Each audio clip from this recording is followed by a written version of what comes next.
Hey guys, Freddy here. Welcome back to another The Path to a New Edition, the series that I originally brought out to cover the playtest packages that Wizard of the Coast released between 4th and 5th edition. But since they've started doing the same with 5th to 1D&D or 6th edition or whatever it's going to end up being called, this series has continued.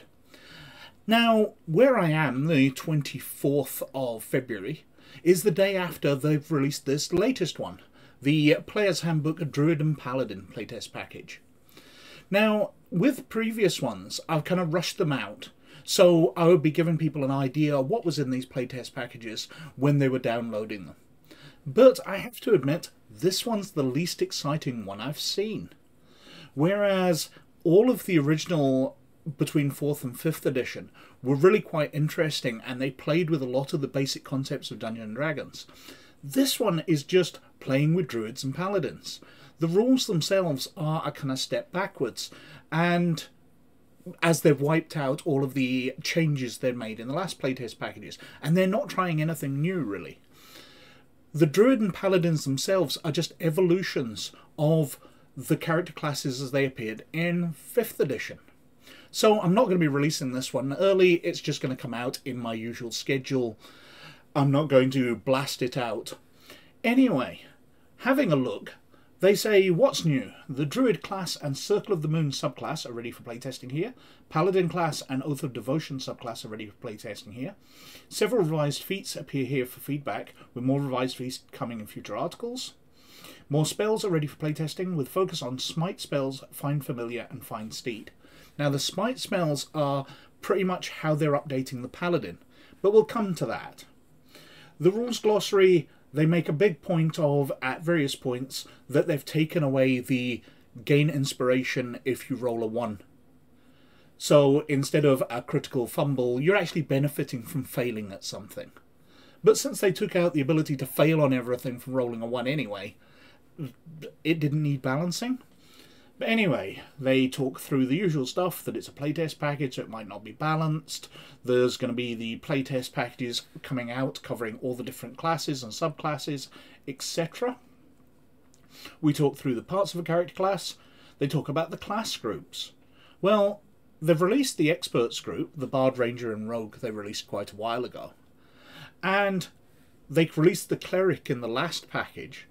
So the Druid and Paladin are completing the Priests class group. I believe the next one they've talked about is going to be the Mages one, with the Warlock in it. But since Mages are all about the spells, I think it's probably going to be those 3 classes together. And I don't see how much they can update those, because it is all about being able to cast magic, being able to sculpt the spells slightly. There's going to be a few things in there, but I can't see that one being particularly interesting either.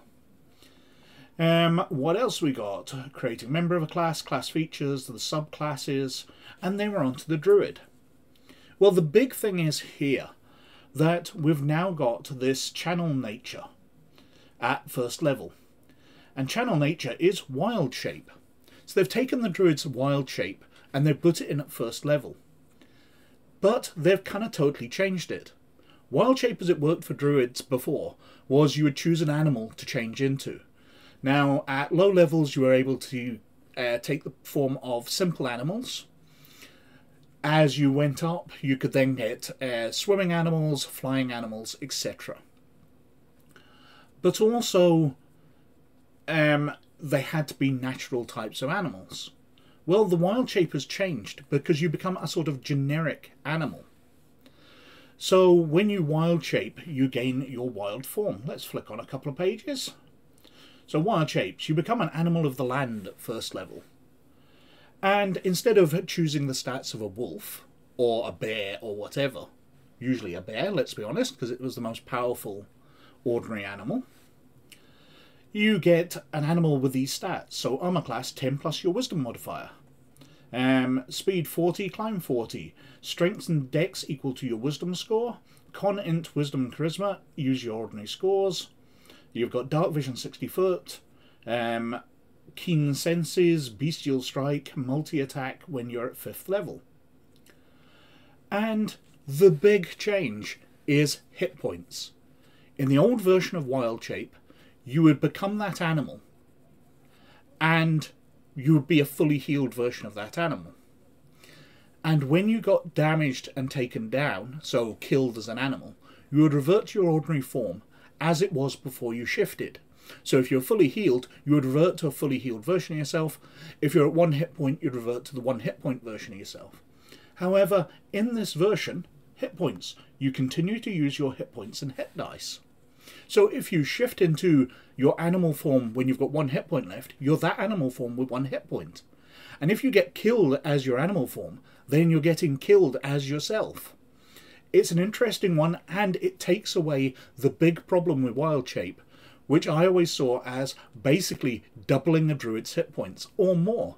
So an ordinary druid could become a bear with a bunch of hit points, get killed as that, become his druid form fully healed again, and then cast his wild shape and become a bear if he's got chance, or just fight on with whatever hit points he's got left. He's still got a bunch of hit points. But in this one, you don't get that. Now, all the abilities they've added to druids are about adding various tweaks to their wild shape. So, for example, you gain abilities, if we carry on. So, in your Circle of the Moon, you've got elemental wild shape. So you become an elemental form. You can become effectively like a fire elemental, an electricity elemental, an earth elemental. But because of the way the wild shape works, you can merge those into your abilities. So you become an animal of the land, but you can tie in. So you can become a thundercat, tying in electricity elemental powers to a cat form. So you're a cat with electrical armor or whatever. Or you become a bird who has a thunderstorm chasing it, a thunderbird.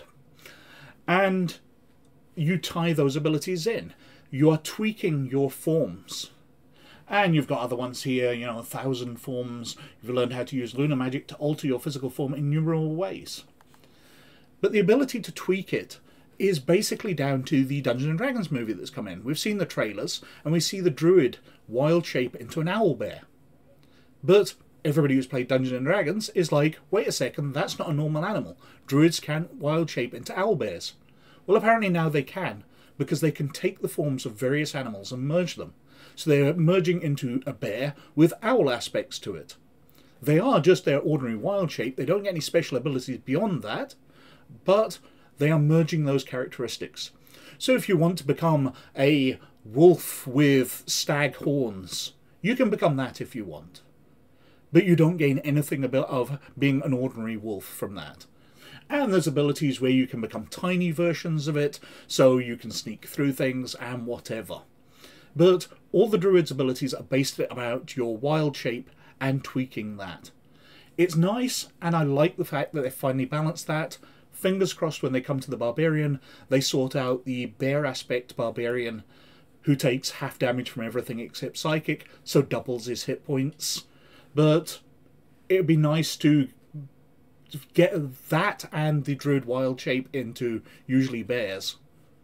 Why is it bears are always the problems for me? But anyway, those two are the biggest problems in 5th edition for me, and they've fixed one of them here, so fingers crossed they fix the other one. Anyway, on to Paladins. Well, the big change in Paladin is the way they handle the Divine Smite, or smites in general.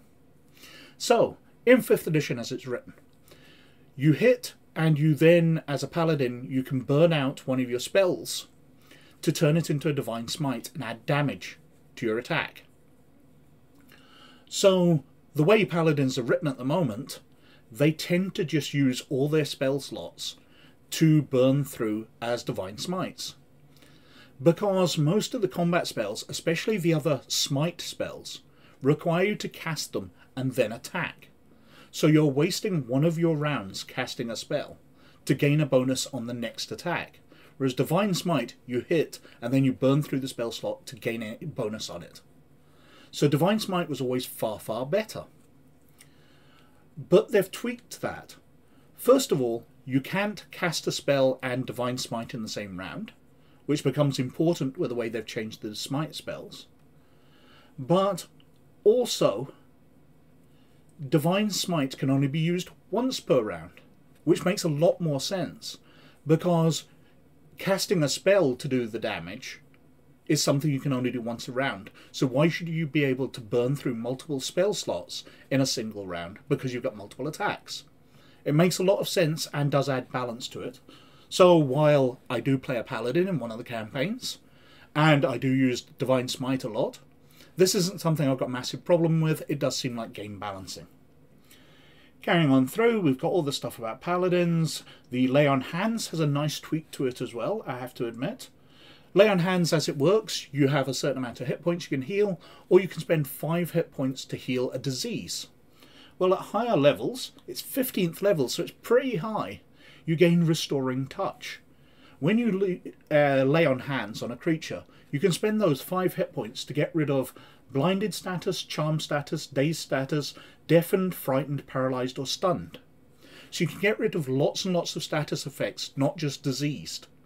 And that makes a lot of sense for Paladin. But as I said, I do think 15th level's pretty high for that, and you'll probably have other options by the time you get there.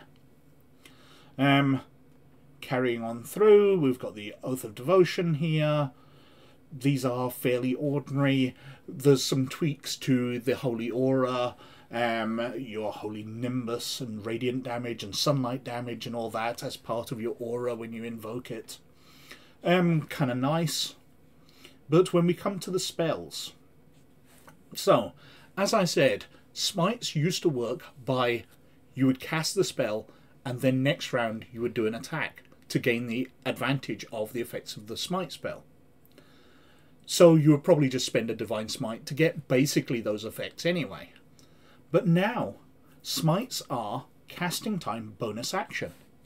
So you attack somebody, hit them, and then as your bonus action, you can cast the Smite to get the extra status effects. Because obviously you've got Banishing Smite, Blinding Smite,